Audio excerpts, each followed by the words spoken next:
was just overwhelmed, and plus doing some travel for work and a lot of other things just happening at the same time. I just felt depleted. I felt out of control. Sleep had been a big part of that, and yet was something that I'd been accustomed to not having in my life, literally for decades, just not sleeping well. Hey Janice, thanks for being here. Thanks for having me, Rochelle. I am super excited to just have you kind of share a little bit about your experience. You have done so great, and I just want to first of all like congratulate you on your success and showing up for yourself and getting the results that you want. So I'll just kind of ask you if you could kind of take me back to what were some of the main challenges that you were facing when we met? When we met, I was in the middle of helping my mother move out of our childhood home, actually doing this with my siblings and everything, and was just overwhelmed. And plus, doing some travel for work and a lot of other things just happening at the same time. And I think the word that I used at the time was I just felt depleted. That's not something I have ever used to describe myself, but I just felt like, like I felt out of control. And of course, sleep had been a big part of that, and yet was something that I'd been accustomed to not having in my life, literally for decades, just not sleeping well. And yet, all of this other stuff on top of it, just mentally and physically, left me feeling depleted. Okay. When you say like you said decades of not sleeping, so you were used to it. What was the final straw that made you think you needed to do something different, or that you needed to resolve it if it's something you've been dealing with for years? Yeah, I don't know that when I saw your program, I don't think that sleep necessarily was at the top of the priority list, oddly enough, Okay. Okay. because I had about given up on finding a remedy.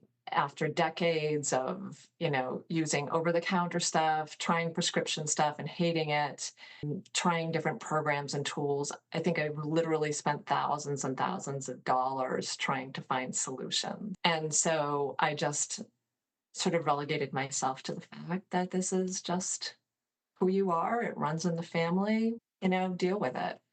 And yet, still always wanting to find a solution. And I think just with this program and some of the other things that we have learned and practiced, the net result was that I slept better. Oh, that's incredible. So that's interesting to hear you say. So the depletion, how is that showing up? Like if the sleep wasn't different when you said I got to the place where I was depleted, what was the experience of that in your life that made you know you needed to change it or wanted to change it? I just didn't feel like myself. I just didn't feel like I had anything left to give. I think when you don't sleep well, at least in my case, I used the adrenaline to keep me going. And yet it felt like the adrenaline was just running out of steam. It's like starting to feel like you're hitting a wall. And so I think it was just like that, all of those things coming together at once, just sort of hit that tipping point. Okay. All right. I'm so glad that you're feeling better. Can you talk about some of the specific kind of results that you've gotten in Joyful and Presence in addition to sleeping better? You said that was sleeping better was kind of a result. What are some of the other results you've experienced in Joyful and Present?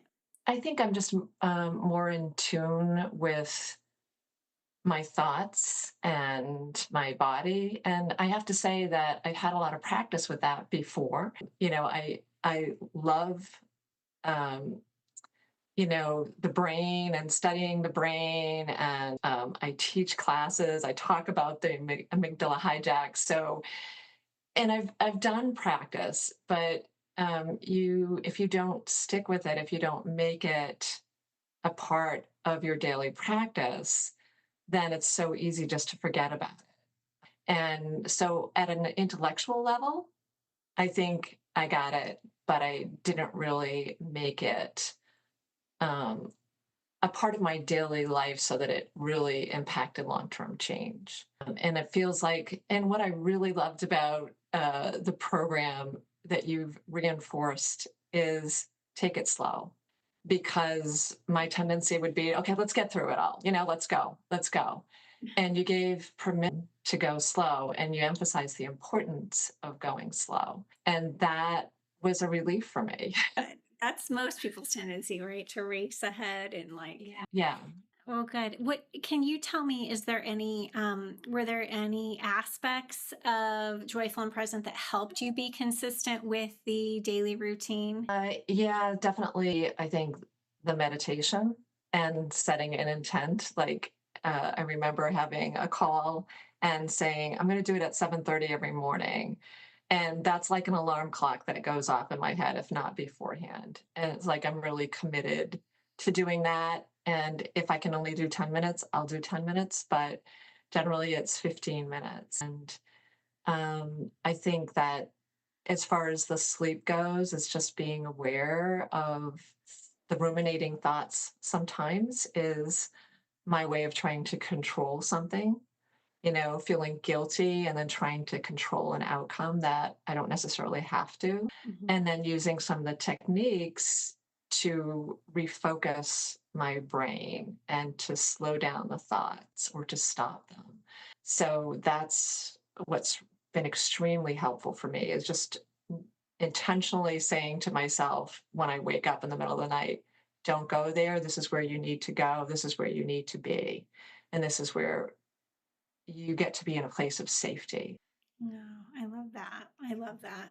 And so that, are you referring to the call with your coach in the beginning, like Yes. call? Yeah. Okay, where you kind Yeah. of, do you think the coaching or the coaching calls or the accountability, is there anything that helped you? Was it just, or it's just kind of saying it to someone else, the accountability of saying, this is what I'm going to Yeah. do?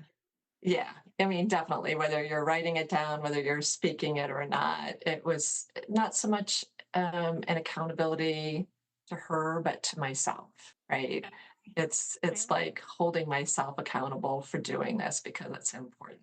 Okay. And that's such an important thing for people for getting started and also following through. What would you say to someone who might be thinking about joining but is skeptical or has a hard time prioritizing themselves? Maybe they've been like you, like kind of overachieving and taking care of all the things. And what would you say to someone who was hesitant about whether or not they would get results or whether or not Mm. it was even worth it? Yeah. Well, and I have to say I was skeptical, but there was something about the words that arrived in my email hit me at the right time. And if somebody is feeling that same way, like I really resonate with this and this has meaning for me and I'm ready for change, then you should do it. You know, I didn't want to spend the money. I kept saying I don't have the time. And yet I reminded myself, if not now, then when? Right. And you have nothing to lose. Maybe a little bit of money, but I don't know. I just had a sense, sort of an intuitive hit that I needed to do this, and I don't regret it at all. I think I think not just having more sleep, but it's having more energy and being more clear headed is what is giving me the energy to do the things that I need to do. I just am more clear headed. And I used to think, well, I'm just getting older. My memory isn't as good, but I think it was really the stress and the anxiety that I denied was there. And it really was there. And it was alive and doing well. I'm glad you're doing well. Thank you so much for sharing. It's a pleasure being able to help you. So Well, thanks for thank you sharing. for all that you do. It has a great impact. Thank you. Thanks so much. Thanks.